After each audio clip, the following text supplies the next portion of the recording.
so we share a lot of data with them and stuff. They have a technical alliance with us. Not exactly an outgoing person all the time. How much of teammates are they on track once the green flag drops is different track to track, I would say. But I think it's also important too to find people that have different styles than you and follow them, kind of see what they're doing, try and figure out, okay, how are they editing these photos? How are they taking these photos? Yes, more, how do I put it? Like naive kind of people just think, oh, well, it's easy. I'll just write the team like a letter and I'll be straight in and stuff Yeah, like that. yeah. But what And we also have, so for those that aren't super familiar with NASCAR, there's actually 3 levels of the NASCAR series. It was because I Kyle think Watkins Larson. Glen was the one where Kimi Raikkonen made that kind of like one-off appearance as well Yes, for the yes. project. You know,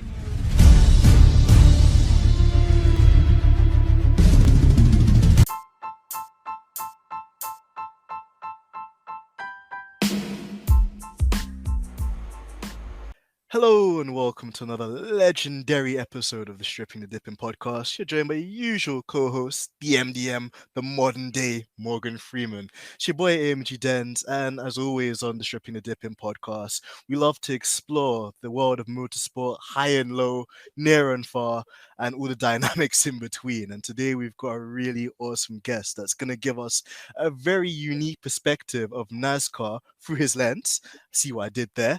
It's the one and only Al Wheeler. Al, how's it going, man? Hey, pretty good. How about you? Yeah, oh man, I'm super excited to have you on today, man. When Georgie reached out to me a couple of weeks ago and she told me about you making an appearance on the show, I was super excited, because I don't know so much about NASCAR, and I'm sure that you're gonna basically educate our fans and kind of like get them into the world of it as well. But when you hear about Joe Gibbs Racing, that is one of the prominent names, in the sports and has been for some time. So when you think of like Yeah, for Denny sure. Hamlin, the Bush brothers and stuff like that as well. Yep, There's yep. so much to it. So I'm really excited, man. But Al, what have you been up to recently? I know I just asked off stream, but for our listeners, could you give them a perspective of what you do and like what life has been like on the road, traveling, following the sport? Yeah, so yeah, like you said, I work at Joe Gibbs Racing. I'm one of our like content capture people. So primarily for me, it's photos, but video as well. It's a 38 race season, so 38 weekends a year from let's see, the end of January to the first weekend in November. Uh, it's pretty grueling. We have one off weekend, which was Father's Day this year. So it's June or no, yeah, June, and then it just keeps going. So last week we're in Talladega actually, which is a super speedway. Week before that we were in Texas. Week before that was Bristol. So yeah, we're all over the place, all over the country. Wow, that sounds really relentless, Al. And we were just talking about that off air too. Like, in the world of Formula One, people get up in arms when they hear about obviously just like one or like, 23, 24 races in the season or 25. So 38 is just completely on a different scale. And I think another thing to kind of Yeah. point out at this early part of the podcast, is that with NASCAR, I guess there's that reputation, that kind of ignorant reputation that a lot of Europeans like ourselves have. It's this kind of like speedways, but it's really not. NASCAR has become so technical over the years. There's been the introduction to a lot of kind of like one-off special races. We're talking about like the Dirt Coliseum and also the Roval, Yep. which we'll discuss as well. And also as well too, just like this year, there's actually a new generation of NASCAR Cup car kind of as well, with the new Yep. Yep. chassis, the new emphasis on the aero and the kind of calisthenics with the suspension and how that works with the new tires as well. So it's a really exciting time, and we've seen so many races just go to the wire, and no two races are like the same. We have different winners every single kind of race as well, I imagine. Yeah. Yep. Yeah. This year's definitely been really different because it's kind of leveled the playing field, I guess you could say. Um, Hmm. with this new car, it basically shows up to our shop in parts and pieces, all from different manufacturers, and then our guys down on the shop floor put it together. So I think in years previous, before we had this car, I think the teams built it's upwards of 90% of the parts for the cars. Hmm. So basically, our shop, we were making everything from the roll cage, uh, the suspension parts, like control arms, wishbones, stuff like that. And you're talking, we maybe 20 to 15% of the parts on the car. Everything else is a spec part that all the other teams in NASCAR have. So Mhm. NASCAR tried to essentially take the teams that didn't have a lot of money and make them able to compete with the teams that had a lot of money. So that was their end goal. You still kind of have the bigger teams do pretty well, like Hendrick Motorsports with Chase Elliott, Kyle Larson, William Byron, Alex Bowman. They're still really good, and it's more kind of, I think, the knowledge and the data you have at your hands. But then you've also seen teams like Richard Childress Racing, who haven't won a Cup race. I think their last Cup win before this season might have been 2018, 2019, and now this year they've won 3 races. So Wow. it's definitely leveled the playing field a lot, like you said. You even have Roush Fenway Racing, or sorry, Roush Fenway Kozlowski Racing. And they won Bristol just a couple weeks ago. And Roush's last win, same thing, probably 2018, 2019. So it's definitely leveled the playing field a lot. That's really interesting, Al. And actually on the topic of which, too, a certain sport, F1, has been in the kind of like news lately because there's been a whole thing about cost cap and basically Yeah, yep. them trying to achieve a similar thing in their own way. But then we're gonna find out probably tomorrow, as this podcast is being recorded, that one of the teams may have been a bit naughty and may have not stuck to the rules they should have, or done something in the spirit of the rules. So that is kind of one way you can do it, but I think the way that you guys have done it in the kind of NASCAR world is probably the more fairer and actually maybe the more easier way to do it in that sense. I guess, it's still kind of different because in F1, there's a huge kind of emphasis on manufacturers and stuff like that too. But Yep. in a Yeah. way, I think, in NASCAR as well, you could make that argument too because you've got Toyota, you've got Chevrolet, you've got Ford. There's just so many different manufacturers in that regard as well, and that kind of like style and department too. Yeah. Yeah. And the manufacturers play an interesting role too, because so our team is one of 2 Toyota teams. The other team is 2311 Racing, and one of our drivers, Denny Hamlin, owns that with Michael Jordan, the basketball player. Of And course. so we share a lot of data with them and stuff. They have a technical alliance with us. Um, so it's kind of, we're almost one whole team with 6 cars, but still 2. But we share all our data with them. Um, so there's only 6 Toyotas on the grid, where Chevy has a huge amount of cars on the grid, but each Chevy team kind of does their own thing in a way. So there's Hendrick Motorsports, and they have alliances with other teams, and then there's Richard Childress Racing, and they have alliances with other teams as well. But it's up to them to kind of pick and share who they're going to share their data with. Um, and so, yes, there are manufacturers, and they do help each team and share wind tunnel data and stuff like that. But as far as each individual team, that's different. So you do have manufacturers, but at the same time, it's it's a little different. But for the most part, yeah, it's the same branding on the cars and stuff like that. Of course, and also as well to think about as well, Al, you mentioned like how the working practices apply in relation to the data and also how the teams go about strategizing. But one thing I also found quite interesting, in just watching NASCAR loosely this year and trying to get into it a bit more, is just how, in particular with Toyota and you guys, it seems like a lot of the Toyota runners kind of almost in some cases run together as a pack, and you'll see them running a high line or trying to help each other, like grab a toe and progress through the field and stuff like that as well. It's a really unique dynamic, you could say, in comparison to maybe other motorsporting series. Like, what would your comments be on that? Yeah, so I mean, this last weekend was a perfect example with Talladega. So super speedway racing is definitely, it's a team sport up until about the last 3 laps. Other tracks, Mhm.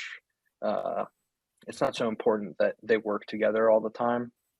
But with super speedways, say you have a 60 lap green flag run, Well, your tires and maybe fuel are only good for 30 laps. So somewhere in those 60 laps, you're going to have to pit.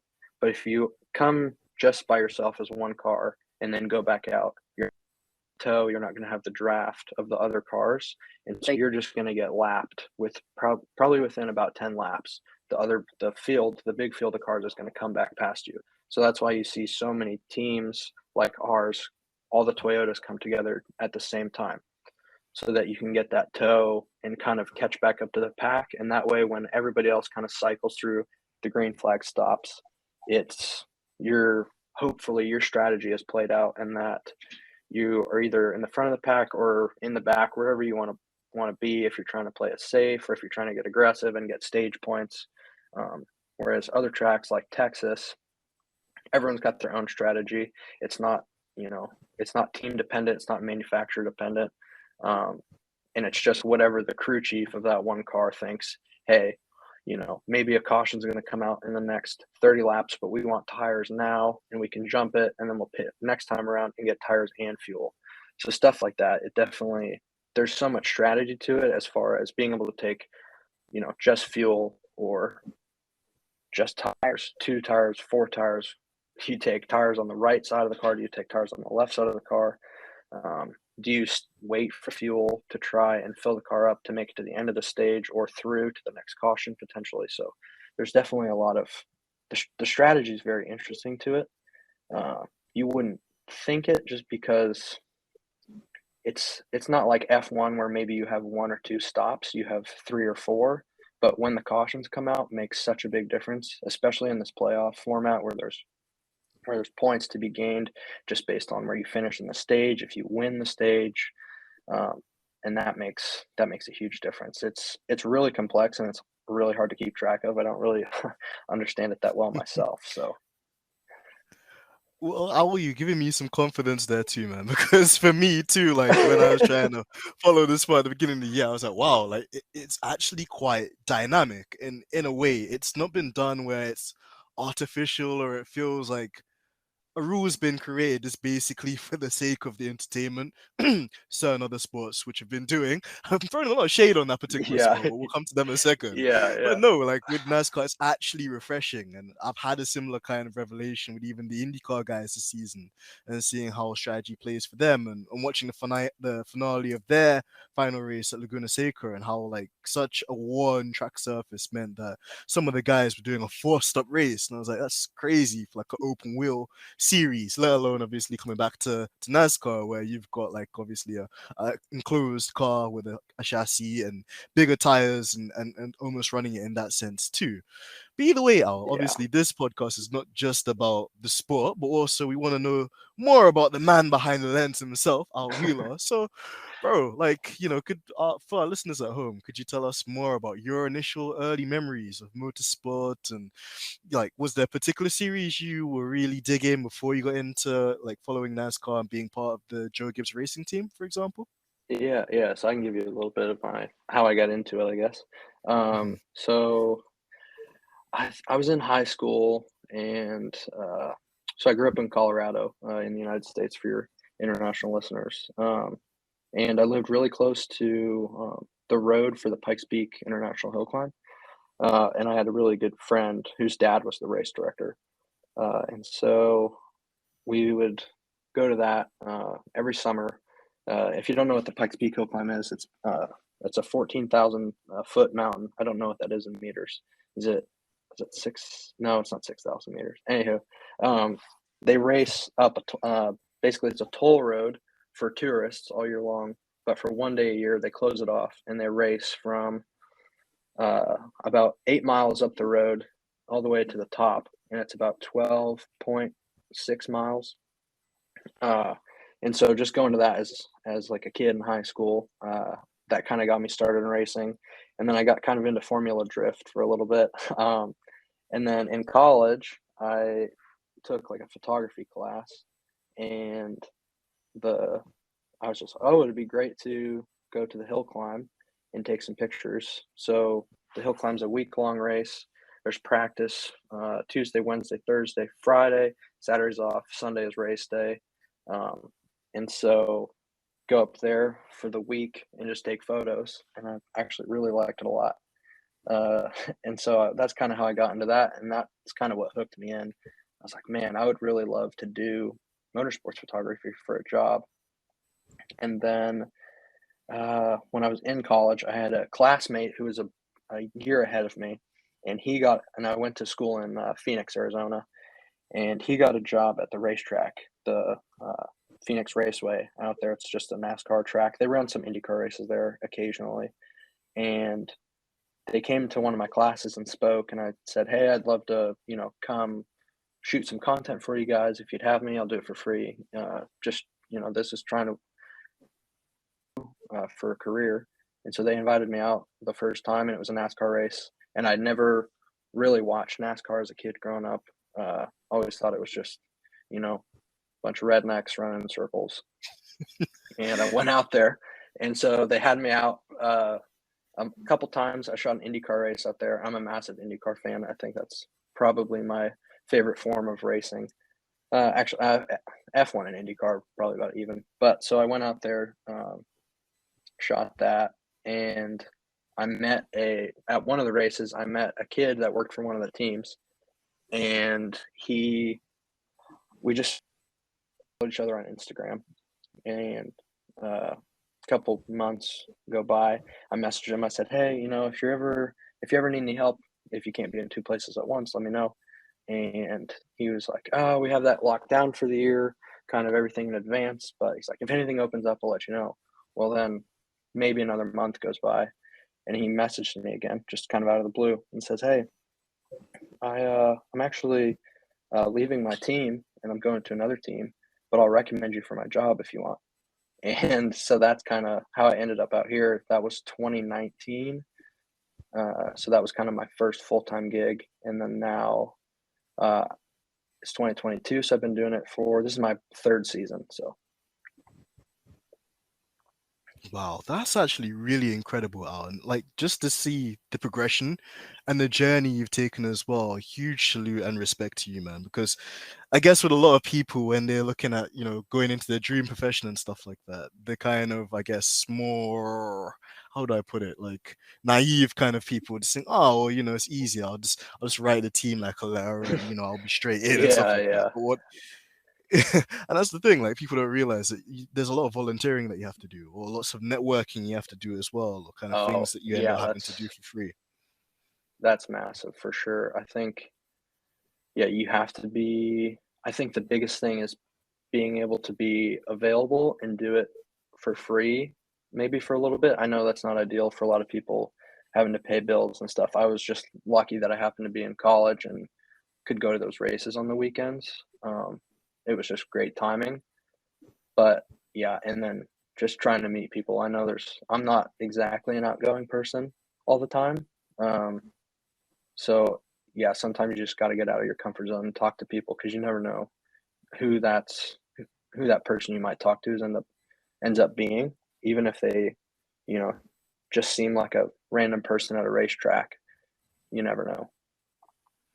Exactly. Like people fail to realize as well, Al, that like it's such a small world, and like there's somebody that knows somebody that knows somebody, and Oh within yeah, that kind of yeah, like chain, absolutely. there's always someone. Exactly, and like again, I commend you for getting your foot in the door, and just kind of sticking to your guns, and it shows that like your passion, as well as your skill and your kind of eye for photography as well, and just the way you've done it, it's put you in the position you are as well, which is great. It's such an amazing opportunity that you have, and not many people get that opportunity, but it's something that you've earned, which is so respectable and just commendable in that sense too.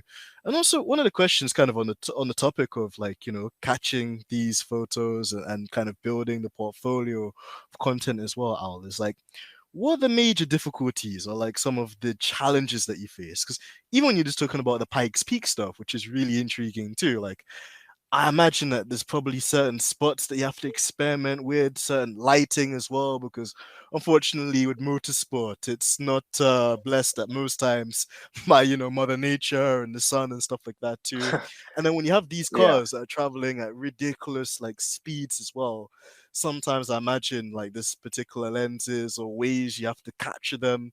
How do you go about it? Like, do you have a methodology or a particular way in kind of setting up for these things? Um,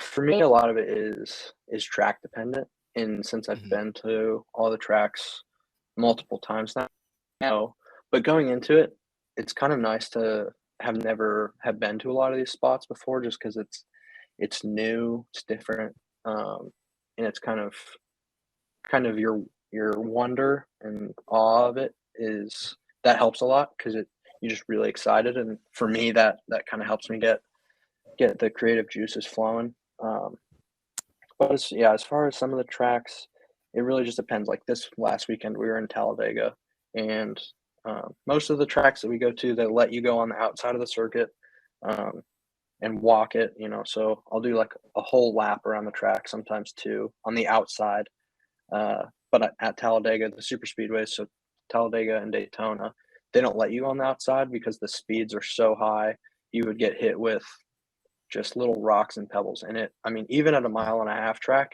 that when you get hit by a little pebble that the cars kick up off the track, it'll hit you in the hand, and I mean, it hurts.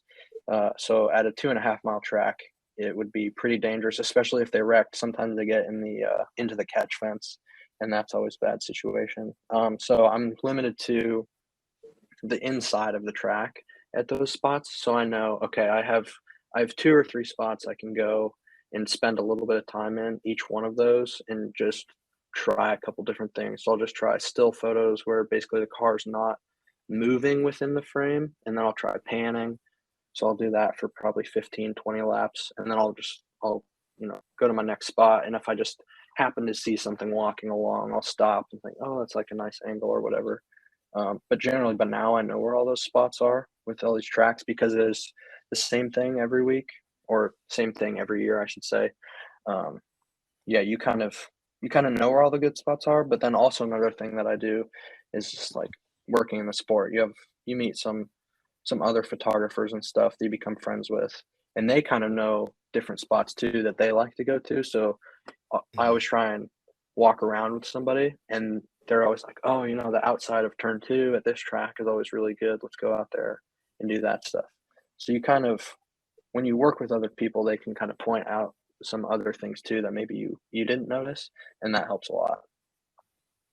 I could imagine, and some great tips and insight there as well, Al, because, I guess a lot of it is kind of almost learning on the job and gaining the experience of what works and what maybe isn't so much to your taste or liking. But also as well, Al, whilst we're on the topic of it too, how important would you say is the quality of gear as well? Because another thing I guess that puts a lot of people off when it comes into creative kind of roles like this too is they say like I have a particular vision or there's a particular thing I want to shoot, but I don't have the equipment, for example, or the money to Mhm, buy mhm. it as well. Like, what advice would you give to the young grasshoppers out there? I know you're probably still a young grasshopper Yeah. yourself, but like to get somebody to take that first initial leap of faith, and to not base it so much on having the most expensive like camera or lens or kind of being kind of put off by equipment. Yeah, yeah, that's really tough. There definitely is you will hit a point, um, kind of in your creative or photo or video career when your gear will be a limitation, just based on what the camera can do. Um, I would say that's pretty far down your journey though when you get to that point. Uh, it might be a couple years before you realize, "Oh, man, okay, I'm finally at the point where my gear is what." But I think even now, I mean, kind of your creative and what you're trying to come up with. I mean, even now, I feel like I could take, just a standard kit camera that you can get at, you know, a a simple camera store that's maybe not super expensive. That might be maybe it's only which is I know that's a lot, but for a base camera, that's pretty reasonable. I feel like I could still take one of those and use it and do well with it. It wouldn't be ideal, wouldn't be kind of it wouldn't I wouldn't be able to come up with kind of the style that I've created over the last 5, 6 years, but I could definitely do it. Wouldn't be ideal. Uh, Gear isn't always what holds you back. A lot of it's your kind of your creativity. But like if I wanted to shoot slow motion footage on one of those cameras, that camera just wouldn't allow me to do it. So I would have to, bump up to a bigger camera like the one that's sitting next to me. Um, but I think you can go a really long ways with the gear that you initially get. Um, and like I said, it'll be a while before you finally realize, oh man, okay, I need to upgrade. I think that point for me was probably 3 years into it before Mm. I was like, okay, I need a new camera. I had gotten some lenses. They weren't crazy expensive, maybe a couple $100 that I had saved for. Um, but once I started getting some pretty serious equipment, that was a couple years into the journey. So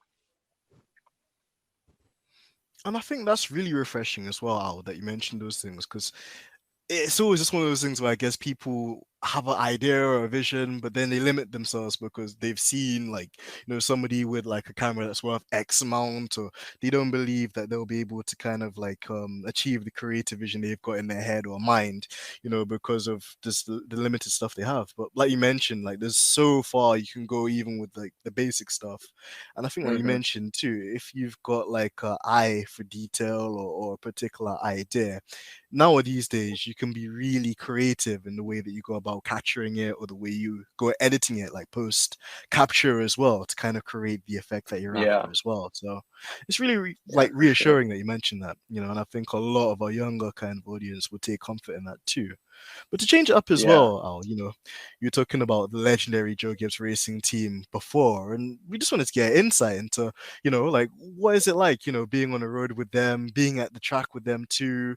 Have you got any funny stories with like the drivers or even the members of the pit crew too behind the scenes?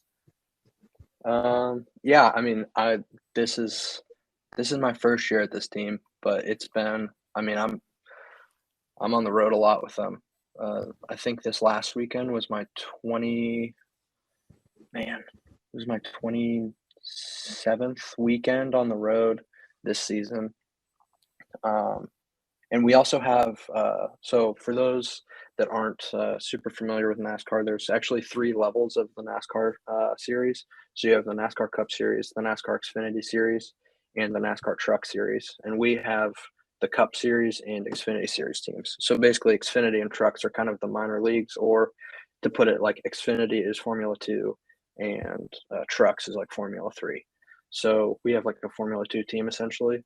And so I cover all their races when they're at the track with us, and they have a 33 weekend series. So we have, um, so we have a lot of fun with all the guys on the road because there's 5 mechanics per team. We have 7 teams if you include the Xfinity series and the Cup series, and so you get to know these guys pretty well, going to dinner with them and stuff. And so it definitely is kind of a family atmosphere, which I really enjoy, and I think that's one of the things that Joe Gibbs Racing really prides themselves on is the family atmosphere. Our team owner Joe Gibbs, everyone calls him Coach because he used to be a coach in the National Football League here in the states. But then his son Coy is also involved in the team, and one of their family friends, Dave Alpern, he's the team president. So, and there's a lot of people that have been here for the 31 years the team has been around, which is really impressive. I don't think you can say that about many other teams.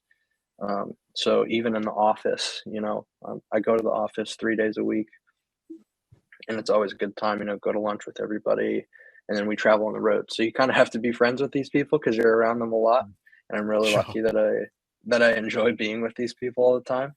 Um, as far as funny stories go, man, there's a lot from this year.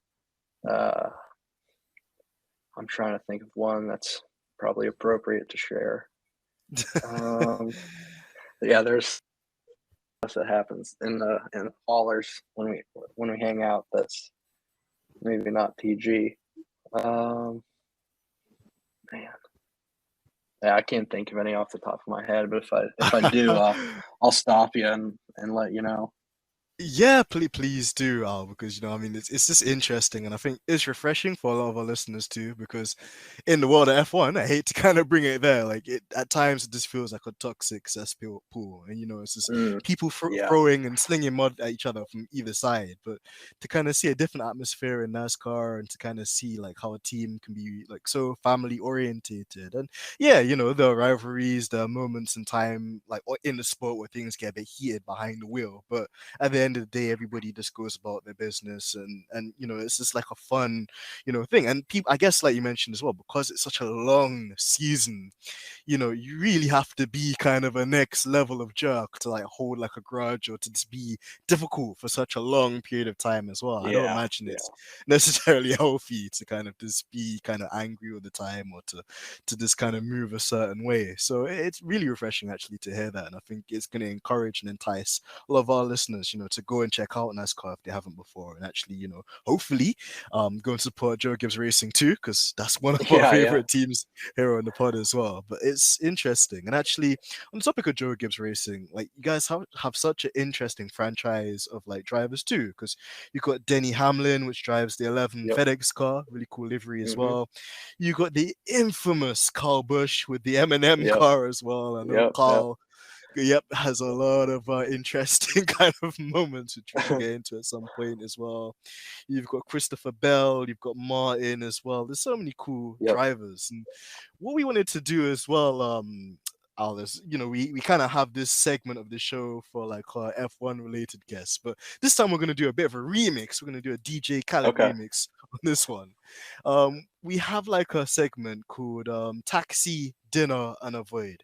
And essentially, how it will work is, imagine, you're gonna go for just like a nice little hometown meal in Colorado, and you have to pick one of the NASCAR drivers on the current grid to give you a taxi ride into town, and Okay. then you're gonna pick another driver to have dinner with, and Okay. then finally, Avu, like, we don't have to give them too much shade, but this one particular NASCAR driver, you wouldn't be too fond of seeing and you try to avoid. And bear in mind, whoever you Okay. pick for this like trio of like, well, I guess responses, you can't reuse them again for any of the other questions that may or may not pop up for the rest of the interview.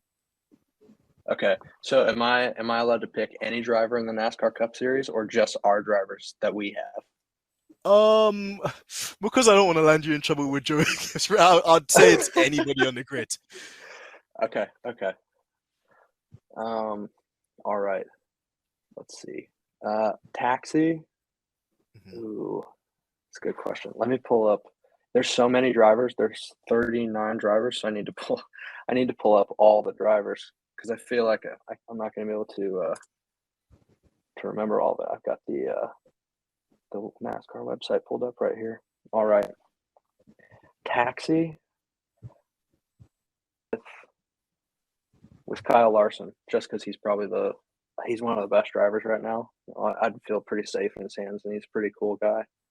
Um, dinner, oof, dinner.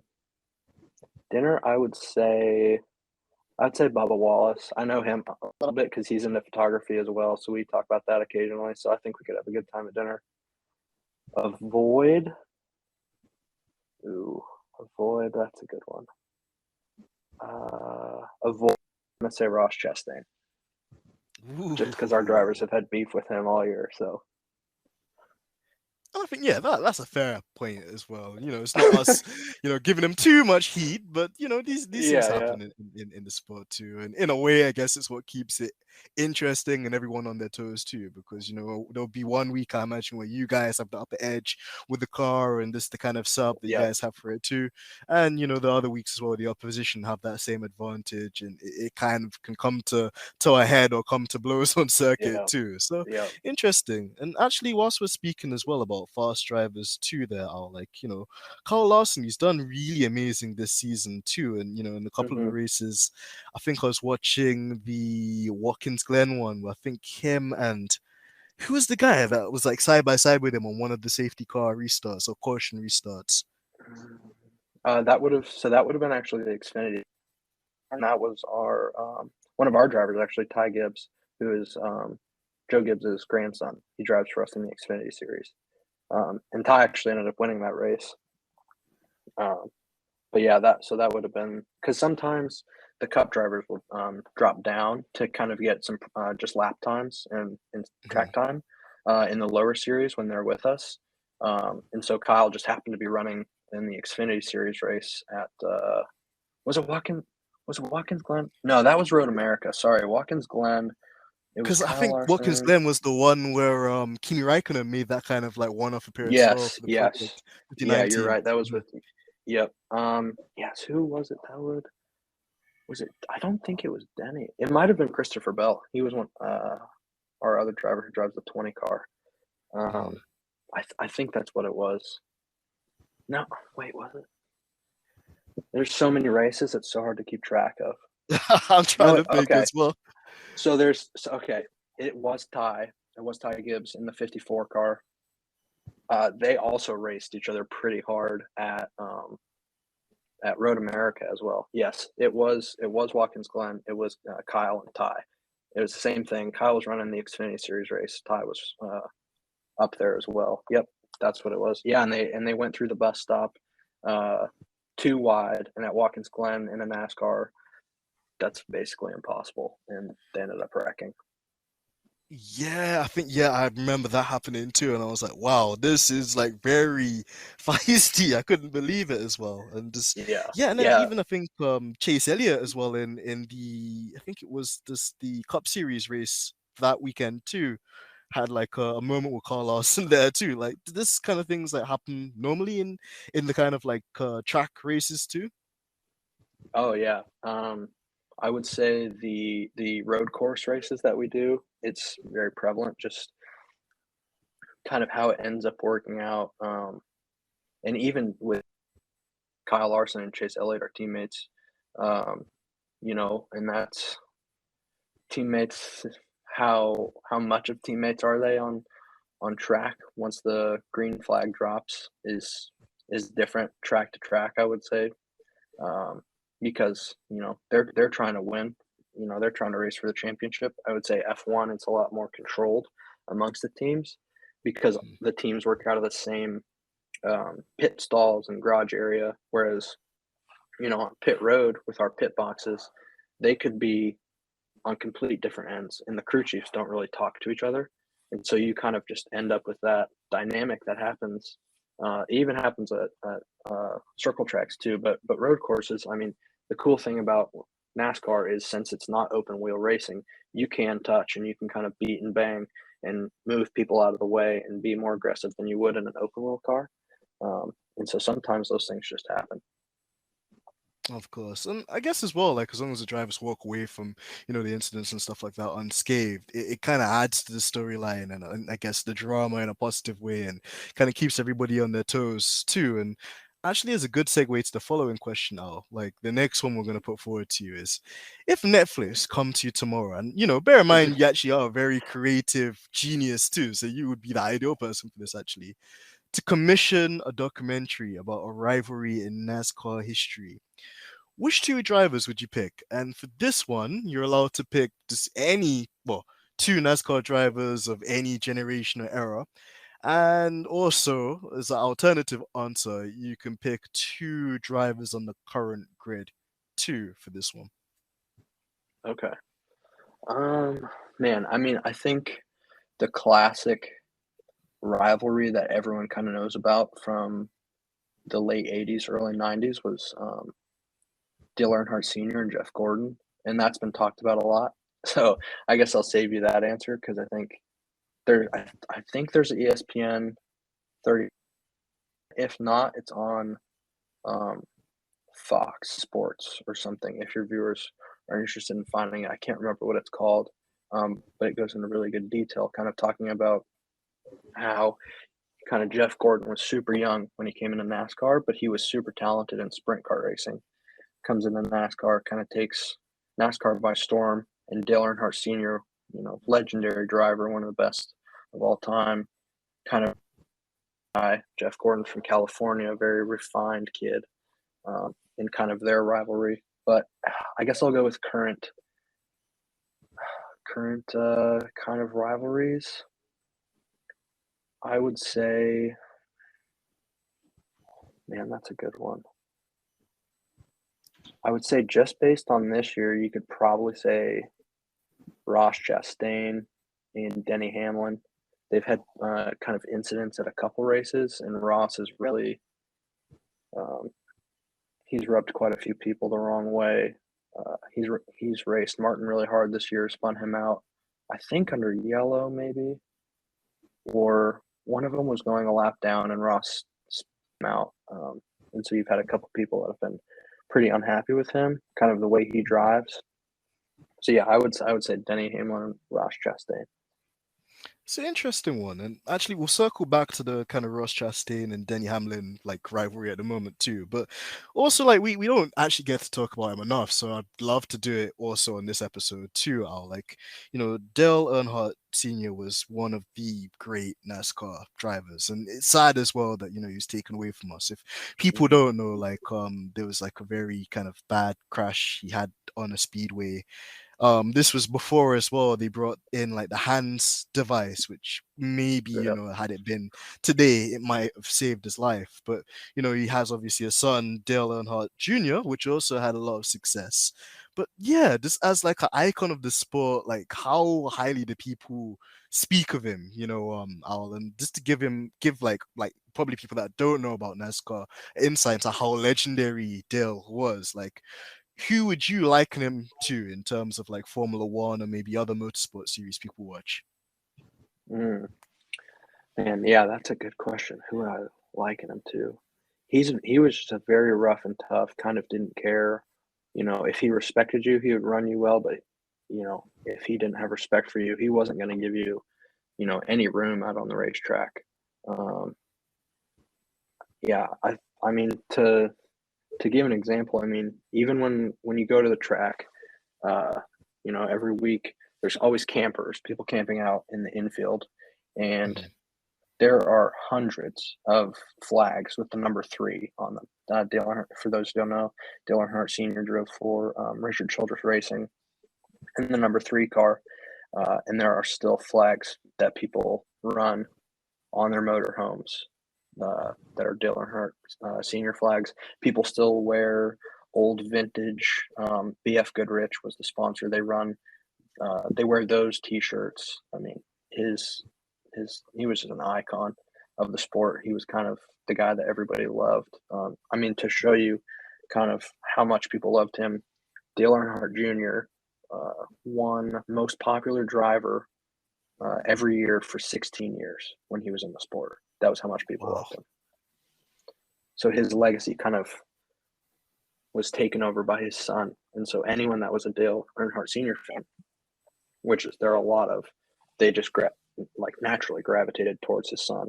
And so that's how Dale won most popular driver 16 times. And Dale's an incredibly nice person, has done a lot for the sport, and does a lot of really cool stuff. He has a really good podcast too. If for those of you that really enjoy listening to podcasts, they're pretty long, but they're always really good. He has some pretty interesting guests on.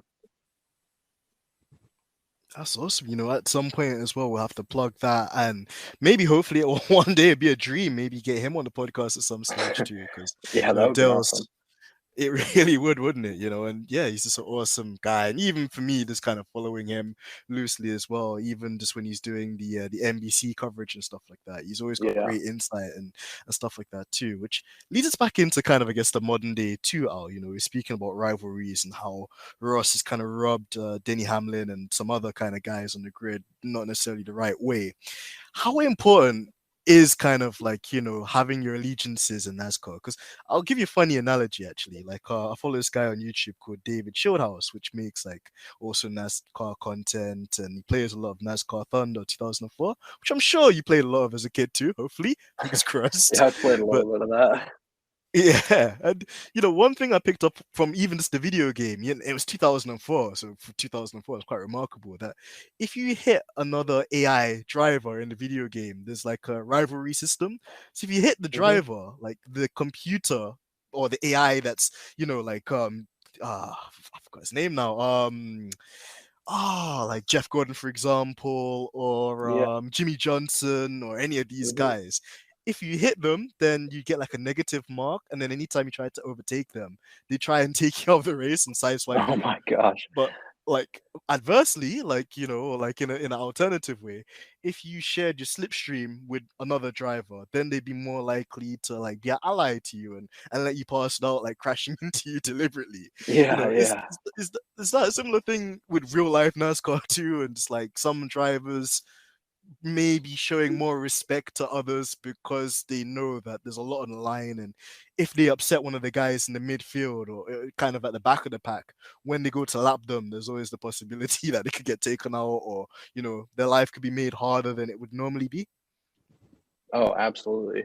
Um, so in NASCAR, unlike Formula One, you have two wide restarts when they regroup the field after a yellow, and if you want the top line or you want the bottom line, and there's this little triangle, they call it the choose cone, and if you go to the top of the choose cone on the one lap before the restart, you get the top line.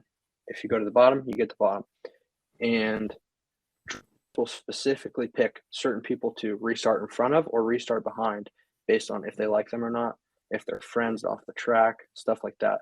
Knowing, hey, they'll help me a little bit on this restart. They'll put their front bumper to my rear bumper and push me to the front. Where sometimes you'll see it too on the track when you're watching a restart. Say if you had Ross behind Denny, Ross is probably not going to put his front bumper to Denny's rear bumper and push him. He's going to let Denny do a majority of the work. And if he spins his tires, well, that sucks for Denny. But as soon as Ross gets to that start finish line, when you can move to the bottom line, if he has room to do it, he'll do it. And so you kind of see that play out on the track in that way. Um, when we were in Pocono, Denny and Ross were racing for the lead, and going out of turn two, they were side by side, and Denny and I forgot who said it on the broadcast. It was Kyle Petty. He said because they were racing side by side, Ross ended up in the wall because Denny left him basically enough room to either get out of the gas or hit the wall, and Ross chose to hit the wall, stay in the gas, try to keep the line off of two. And Dale Jarrett said, or not Dale Jarrett, Kyle Petty said in the broadcast, he left him just enough room to wreck himself. See that play out on the track all the time. Wow, that's such a unique and kind of different approach to it, man. Like it's a completely different philosophy in that sense to a sport like Formula One, and even there's other things I've heard and kind of seen in the sport too, like drivers particularly pulling away from the other to break the toe, to not allow them to kind of like get like a slipstream, or maybe on the more dirty Max Verstappen-esque type, maybe driving into the side of someone's fender to cut their tire and stuff like that. It's really a different art. For like a viewer like me, for example, it just makes it interesting because again, there's so many different things, and it's not just the formula of the cars, the science of the cars, but it's also the nature of the drivers. And if one's more aggressive, if one likes high risk maneuvers, if one's more experienced and takes a kind of like more kind of slow and steady approach, there's so many different dynamics in it as well. Yeah, for sure. I mean, you look at our individual drivers; they all have different styles, kind of how they race people back. I would say like Denny and Kyle they're more aggressive. They will race people harder if they've done something to them previously in the season. Whereas Martin and Christopher, they're very clean. They don't do a lot to people. They're just nice guys in general when you talk to them. And Mm. so and that's how they are on the track. They're not looking really for payback ever. Um, they won't give you a ton of leeway, but they're not going to try and wreck you. And so you kind of see the different personalities play out, which is pretty interesting. Oh, absolutely. And even in like a championship context too, it makes you double think it, because if you know that there's a guy which could potentially take you out, you're not going to do as much to kind of piss them off in that sense, because you know that there's a Yeah, risk they can like, deliberately try and take you out of the race, or kind of like deal with you in a way that's unfavorable. So that's really interesting. And just to move the conversation along, Al, like the next kind of question in the series of kind of interactive ones we've got for you. is one of our viewers wanted to ask you if you had to pick a driver and a track, particularly like a NASCAR track, to have a hot lap in, who are you picking for your hot lap ride, and what track would you pick? Ooh, um, man, that's a good question. I would say I'd pick Kyle Busch, and I would pick Bristol. Um, for those of listeners that don't know, Bristol is a half mile, really, really high bank track. And I think Kyle has more wins than anybody there. I know he has like 10 wins there. He's had a few times where he's won the truck race, Xfinity race, and Cup race. Um, so like going to that track with Kyle, you're pretty much like, oh, we've got a shot to win, when we show up. So I would say Kyle Busch and Bristol. I think that's a good choice, and like we mentioned earlier too, Kyle comes across as quite a character too, and I can't tell our listeners enough how many like fight compilations I've seen on Oh my YouTube of him gosh, it's like incredible. fighting the drivers. Exactly, and also, well, actually, I'm not gonna spoil it. I'm gonna leave that for the preceding question, but yeah, like he's got an affinity with a really cool sponsor, but I want to save that for one of the livery questions I've got coming up soon. So Okay, yeah, okay. I'm sure our listeners are going to be excited for that as well. But kind of also to go back to the photography side of it as well. I know that we're kind of like going over and exploring so many different themes, and in some cases, doing an oval, no pun intended, of some of the themes here. But how Uh-huh. do you go about like catching the right mood for a picture, and like how do you go about like picking the right moment as well? Because going through some of your work as well, which is phenomenal. I really implore people to go and check out your Instagram as well and see some of the amazing work that you do. There's like a picture of Bubba Wallace and his win at Kansas Speedway, which is a really Yep. emotional kind of moment for him. You also had Christopher Bell and his partner, like at the during the national anthem. And again, Hmm. a thing that's interesting, I think refreshing about like, American motorsport racing is that there's a lot of pride, in that national anthem, and also taking that Yeah. moment Yep. out to realize how dangerous, that these sports are with how high like speed they are. And even just other Hmm. moments as well, like candidly, like Denny Hamlin jumping into his 11 FedEx machine as well. Like, how do you go about picking these moments, and also just like, is there a science? Is there kind of just like a vibe that inspires you when you're coming up with these shots? Um, I wouldn't say there's a science to it. So Mm, because we have so many drivers, since we have four drivers, um, it's kind of a lot to capture. Knowing, okay, sponsors might use these photos for their social media, because we give them everything that I capture, or they have the ability to use it. I guess it's kind of just like if I if I see like, okay, I haven't shot this, like Denny's car. I think I know the photo you're talking about of him getting in the car at Sonoma. Like I hadn't ever shot it that way before from straight on. Um, mm, and one of our other cars was right behind him. So I had just shot, I think it was getting in the car. I turned around and I thought, oh, okay, if I get low for the shot, I can get Denny getting in the car. Um, but there's so much that happens and it's so fast.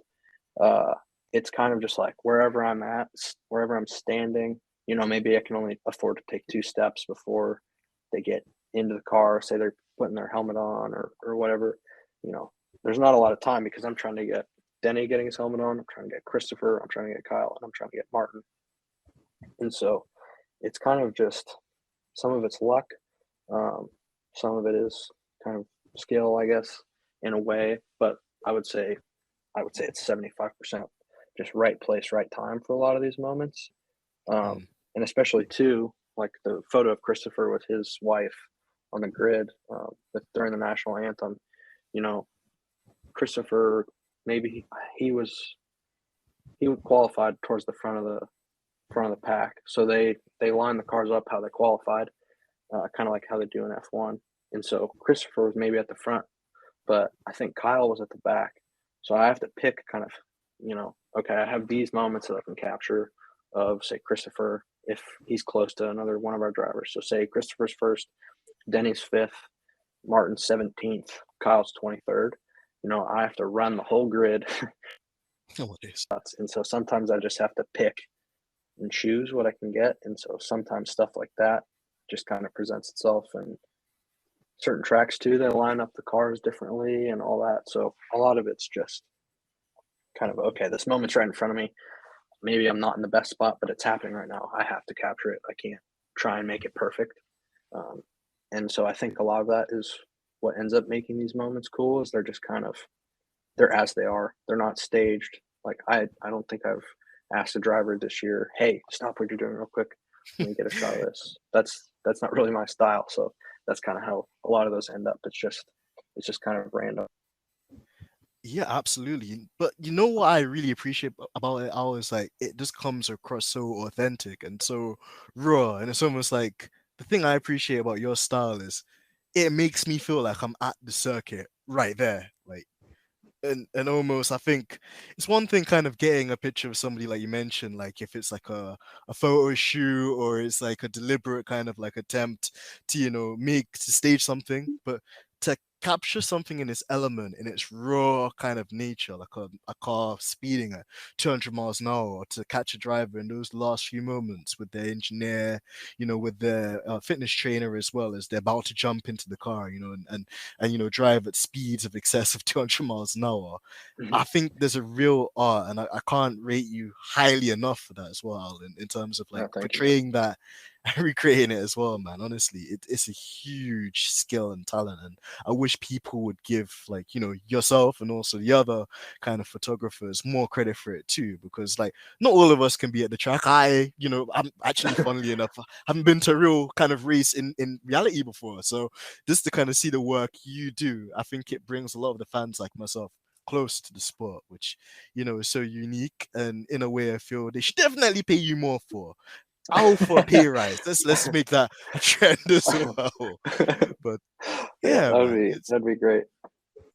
of course, man, of course. But yeah, it's so intriguing, and I think a lot goes into it. And actually, another thing I was gonna just ask you as well, even though I think you've kind of answered it anyways, it's like how much of a kind of input does like the team have in the creative direction you take with some of the pictures? Because you mentioned earlier as well, like Bubba Wallace having like a passion and a kind of interest in photography too, and he's probably Hmm. one of the most free-spirited drivers on the grid. So Oh yeah, like, absolutely.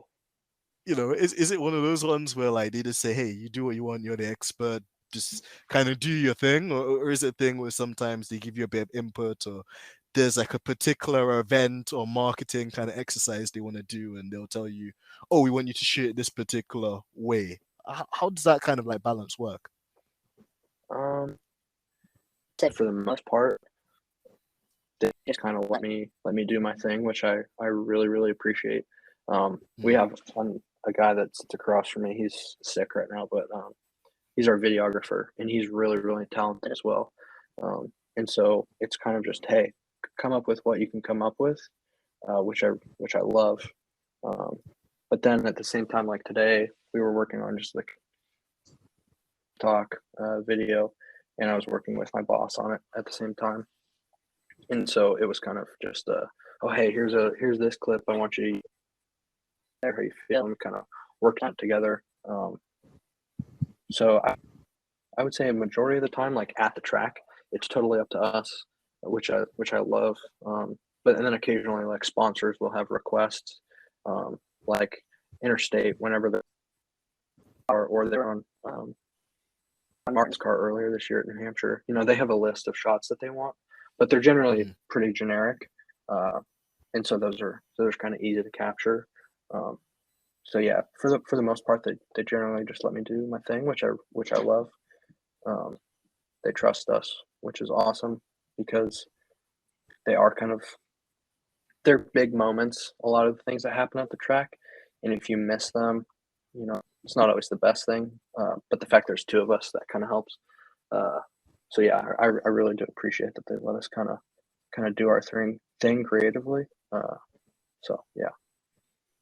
Absolutely. And on that kind of point as well, like to you, how important is it for, like a photographer or just a creative person in general to have that freedom, to have that input and to have like that creative control from your perspective with the freedom? I mean, I think it's I think it's really big because it's kind of how you're going to grow. But at the same time, I think you'll grow um, to take creative direction from somebody, kind of what someone wants uh, you to kind of working within a set of parameters. Um, if a client has a very, very specific shot, you're going to have to figure out how to get that. And I think is really big. I mean, especially, I work with people from FedEx, Bass Pro Shops. Like, we have all those sponsors, and most of them are just happy to get what they can, um, which is super cool. That, um, but yeah, I think it's definitely a huge part of your learning experience is just figuring out what works for you, what your style is on your own. Because I mean, I love Vladimir Reese's work. I don't know if you know him. He's the photographer for Red Bull, one of the Okay. photographers for Red Bull F1. His work is incredible, and I feel like I have a very similar style to him. Just kind of for the last, as long as I've been doing this, I've been following him. So probably the last 6, 7 years I've been following his work, and so it was a huge influence on my work. Um, and I think finding people that their work really stands out to you and kind of connects with you. Um, I think finding people like that is big because they will influence a lot of what you like. But I think it's also important too to find people that have different styles than you and follow them, kind of see what they're doing, try and figure out, okay, how are they editing these photos? How are they taking these photos? Because the more versatile you are um, at doing stuff, the more projects you'll be able to take on and things like that. Absolutely, and I think it's key, like you mentioned too, to have that range of skills and dynamic kind of like skill sets as well to apply in different circumstances. Like you said, to go for the more artsy and more kind of free, kind of like spirited kind of styles of shots and kind of directions. But like you also said, like from the commercial aspect too, when you get partners or kind of like business kind of associates as well that want a particular style or fashion done, it's nice to kind of be able to be all encompassing and have kind of like the jack of all trades to kind of deal with all of those situations. So again, it speaks to how much of a skill it really is, and on top of that, how I guess you're always learning. It's not a thing where you're ever going to stop at one level, and you're always elevating yourself too to capture all the moments, whether it's high, low, or like a really serious formal event, or kind of like a more candid laid back sort of scenario. Yeah, for sure. I mean, we have different events that happen at the shop all the time here. Like whenever we win a race, coach Joe Gibbs, he will call everybody to shop floor and they'll hang a banner. Those photos I take differently than the stuff I do at the track because it's more like documenting what's happening. Um, Mhm. and I do that at the track too as well, but it's a little different because we're using those for kind of our own internal use for stuff like that. So yeah, being able to be versatile is huge. Absolutely, absolutely. And kind of another kind of interesting question here. Oh, this is gonna be the trickiest question of the day. So, I hope you give the Okay, right answer. I'm Setting ready the for it. scene. Oh man, that's what we like to hear. Right. So well, actually to kind of give you a bit more information about myself as well. Like, I do a bit of content creation. Obviously, I'm a host here on Stripping the Dipping. I'm a sim racer as well, a really keen one that does a lot of kind of esports events and stuff like that too. So just to kind of give you a bit of a kind of like Okay, okay, kind of idea of what's going on. But essentially there's a bet you have to make, and it is that I'm gonna go up against somebody else, but I'll mention them shortly. But me as AMG Dens, I'm gonna be racing in a NASCAR next gen Toyota, like series car, and okay. I'm gonna go up against Bubba Wallace, and he's gonna be in a standard Toyota Camry, and we're gonna have to race each other around the Daytona Oval. Now, Ooh, okay. me in a Toyota Cup car versus Bubba Wallace in a standard Toyota Camry. who's your bets on to win that race? Man, because it's not going to be pack racing with other cars around you, it'd just be you and him. I'm going to go with you because Daytona is probably the simplest of all the tracks. It's generally just flat out, keep the wheel straight. The bank turns your car for the most part. When you're going down the backstretch, you have to put a little bit of right turn into it because the cars naturally want to turn left when they're flat. So I think I'm going to give it to you just because it's the simplest track. Hey, well, you guys heard that first. Georgina can just edit this and just make it out as if I said Denz would whoop Bubba Wallace in a I'm joking. I'm joking. But man, that's thank you for that, man. I'll definitely take that. And Bubba Wallace, if you listen to this podcast any stage as well, man, just know if you ever want that smoke, if you ever want to go against Big Dents, around a NASCAR track, just fly me out. I'll be ready. I'll be there, and like we could have a good time as well. So yeah, if you're listening, Bubba Wallace, and just all the guys as well at the 45 team, just give me a shout. You know where to find me. But thank you for that, Al, man. I'll definitely take that. It's a Yeah, great you're welcome. compliment too. That's made my day. Now, on a more serious question, actually, because that was quite funny. Another kind of sticky one before we conclude it out is in your humble view, what's the best NASCAR livery of all time? And to Ooh. kind of give you a bit more subjectivity, what's your favorite NASCAR livery of all time? And I'm just gonna go for the really obvious one. It has to be, and I referenced it earlier too, obviously, Kyle Busch with the M&M kind of like livery. It's so cool seeing like little M&M men like on the side of the car. And one thing I didn't realize is that it seems like he's always been sponsored by the Mars group that produced those Mm-hmm. chocolates from like most of his career. So to see him going away to a different team next season, and the fact that those poor M&M guys might not be on his car next season, it kind of does make me quite sad. I can't lie. But handing it back to you, man. What would you say is the best NASCAR livery of all time, and which one would you say is your favorite? The best NASCAR livery of all time.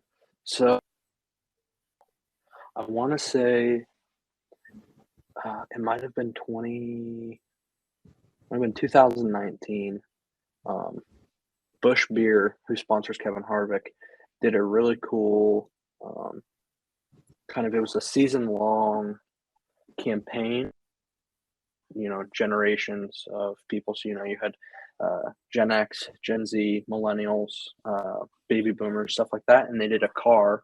I think they did 4 or 5 of them of each different generation. And the car that they did for Gen X was super cool. It was like lasers and retro and kind of like a gridscape. It was black with neon, like almost like Miami Vice kind of look. It was super cool. I think that's probably my favorite of all time. And Yeah. that's interesting, man. And like from a marketing perspective too, like the thing I kind of like again with American motorsports is that we see that for some of the oval races, they'll have like a particular livery if they're in a particular state as well, and the sponsors are from that home state. You know, you might see more of their kind of advertising and marketing on the car too. But yeah, like to have that concept on a car as well is really interesting because there'd be just so many different, like I guess, iterations of the generations and Bush Bear as well, and that kind of like I guess link between him and Kevin Harvick as well. Yeah. I think probably if you want to do like a case study in the last couple of years of who's done a really good job with different in live like that, I think beat Bush Beer. I think they've done an incredible job. Awesome. And what would you say is like your favorite livery? So, I'm sure the NASCAR guys are not going to kill you for this because this is more like subjective. Which one, or which two? In fact, go for free because, like I'll probably look at them or try and find them like after the recording as well as to have a look because I'm a huge like livery guy and I always like the one-off Yeah. ones or the special ones or just ones that are iconic for their own reasons. I mean, I really like what the people at FedEx did for the car this year. Mhm. It was kind of a departure from what they've done previous years with the gradients on the top half of the car and then on the bottom half. I think they did a really good job with it. It feels like FedEx. It's very clean, and it's their colors. I think they did an awesome job with that. Um, and I think Ally Racing with the 48 car, they do a really good job of liveries and stuff as well. Alex Bowman's car. And then another one. I'm trying to think. Oh, this year on Ty Gibbs's car, the 54 car, Cub Cadet, they make lawnmowers and stuff. They did the race at Watkins Glen, and they had a really, really cool design on their car. It was very simple, but it looked awesome. That's really cool, and sometimes as well, it's the simple ones that are more eye-catching or just memorable in that sense too, because there's like not so much going on, but it's the simplicity which you can appreciate, or like the nice tie of colors that works quite well as well. Yeah. Another really good looking one, if you just want to look it up. And it's actually, I don't know if you follow Sean Bull Designs on Instagram. He does a lot of like concept for F1 cars. If you don't follow him, he's a great follow. But he did a car for Team Penske for Snap-on, the tool, they make wrenches and stuff. They for both their NHRA drag car and the two Cup car that Austin Cindric drives. And that's a really cool car as well. Man, you're giving me a nice collection, which I'll probably put onto my iRacing account later today, man. Yeah. So, hey, this is a really good kind of like list here, and thank you for that as well. Because again, that's another thing which I think makes NASCAR even just aesthetically nice to look at, is that even if like let's say the Toyotas have the same chassis or I guess body kit on the exterior, the liveries are really what differentiate the cars from each other. And straight away, even like Bubba Wallace with like the McDonald's stuff, or when he was running in 23 and he had the Jordan kind of stuff too. I was like, this is so damn cool, and it's nice that the teams and the drivers have that kind of creative input as well with the sponsors to kind of have that too. Like it's so unique, and I guess as well it makes the sport like so enticing and fun, and probably kind of bad for me because I've got this whole thing of collecting like scale model cars in 143. Oh And yeah. oh man, I dare to think this whole little space I have if I have to start collecting all the NASCARs in like small Oh 143 my scales as gosh. well. That's such a big part of NASCAR kind of fandom is Mhm. is the we call them die casts. Um, Man, yeah, that is bringing their die cast to the track all the time to have drivers to sign. Um, yeah, and they are really cool. Uh, and like when we win, our team will order you. You can order like the car as it was ran and won. So they take pictures of it in victory lane. So it'll have all the confetti on the scale model and stuff. It's really cool. Ah, that's really interesting, and actually, Al, you've given me some inspiration to ask our good old boss here, Georgina, to line me up with some nice mini champ diecasts as well of Lewis crossing the line whenever he does get his next win, hopefully. But nah, that's super cool, and again, like the attention to detail is probably really interesting as well, because I imagine there's like a normal race spec one where the car's clean, and then Yep. maybe like you mentioned, like a race finish one where it's got like the marbles and all the kind of like maybe Yeah. wall impacts and impressions, stuff like that. That's such a Yeah. cool feature, and again, nice that the team offer that as well. Yeah. Yeah. They have the diecast company employs one of the photo agencies, photos in victory lane, and yeah, they have. So say if Denny's hard and he gets a tire mark on the side of his car from another car's wheel, that'll be on the diecast. So it's pretty cool. Man, that's super. I'm gonna have to start looking. I will message you probably afterwards as well and just ask for a Yeah, link to yeah, some of go these. ahead. 'Cause, man, that'd be cool. Like, unfortunately, my collection's gonna probably get too out of hand, but we'll deal with that afterwards, man. We'll deal with that after. Yeah, Well, you've been an amazing guest, and we definitely would love to have you back on the show as well because there's so much insight, and I feel as well so many things that we could go on to explore and to look at too. But as a final note, Al, and to kind of hand the floor to you as well, the track to you, to say. Where can our listeners find you, firstly of all? And are there any exciting projects or adventures you're looking forward to for the rest of the season? And also, just like I kind of always try and do for the guys out there which are looking to get into it, or really kind of wanting to find inspiration. What kind of tips would you give to somebody either starting or somebody kind of in that place, but they haven't landed a role yet at a team, but they really want to do so in the years coming forward? All right. Yeah. So my Instagram is at Al Wheeler. Pretty simple. Um, yeah. If anyone has any questions, I always tell people when they message me, any like young and upcoming photographers, or even people that don't want to be a photographer but want to be a mechanic or whatever, totally willing to answer any questions that they have about kind of getting their foot in the door or anything like that. Um, as far as projects go that I'm excited about this year, man, we since there's not a lot of races left. I mean, there's 6 races left, which probably sounds like a lot, but it really is coming down to kind of the end of the season. We don't really have a ton of projects. It's kind of just daily stuff. Um, I think next season will be pretty fun. Like the beginning of the season, we always do some uh, kind of build up projects, and those were always fun because it's kind of just okay, what crazy ideas can we come up with to kind of make it look cool. Um, yeah, so yeah, probably the beginning of next season's stuff is going to be our next big project. Oh, that's gonna be really exciting. And I guess as well for our listeners and fans, if they're feeling like maybe it's too late for them now to get kind of thrown into the deep end of the sport. Obviously next season's going to be even bigger, even better, even more kind of one-off races and things that are going to be really intriguing, and to kind of follow that from the start of the season to end as well. I imagine it's going to be so interesting for a lot of us, and you guys have gained a fan in me. I will definitely be rooting for you guys, and adding to my nice little diecast collection of cars, hopefully with Yeah, yeah, all the guys in the team. So it's really awesome.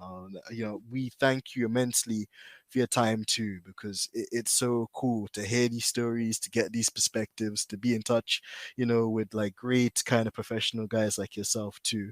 And we wish you all the best of success too with the stuff coming out in the future and just your journey as well. It's been an honor.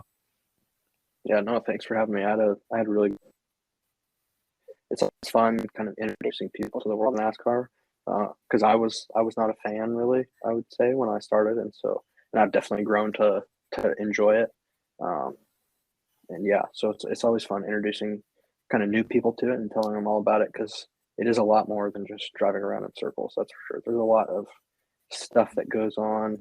I wish I could talk about some of the stuff that happens here at the shop that we do to make the cars faster. It's not really not really my spot to talk about it. So I'll yeah, I'll leave it at that. Yeah, we'll save the trade secrets for another day. But Yeah, yeah. no, it's been incredible. And also, man, you need to get into podcasting too, man. Like the way you break stuff down, and like you mentioned as well, giving people insight into it, it's great, because there's a lot of people that find it daunting or maybe a bit narrow-minded. But the way you've put it across, I could genuinely, including myself, see people get more invested and actually giving it the time of day too, man. So, you're an amazing person, and just keep up the great work you're doing as well, bro. Oh, thanks, man. I really appreciate it. No worries at all. Well, we need to get you back on the show at some point. Hopefully, maybe towards the end of the season, we'll do like a light touch up and see what's going on. But in the Yeah, meantime, yeah, that'd be guys, awesome. exactly, and we're always happy to have you here as well, man. So, thank you so much for your time. Guys, make sure you go and obviously check out Al Wheeler. Georgie's gonna put the links in the description, and she always does because she's amazing, but still owes me a couple of die costs. Wink, wink.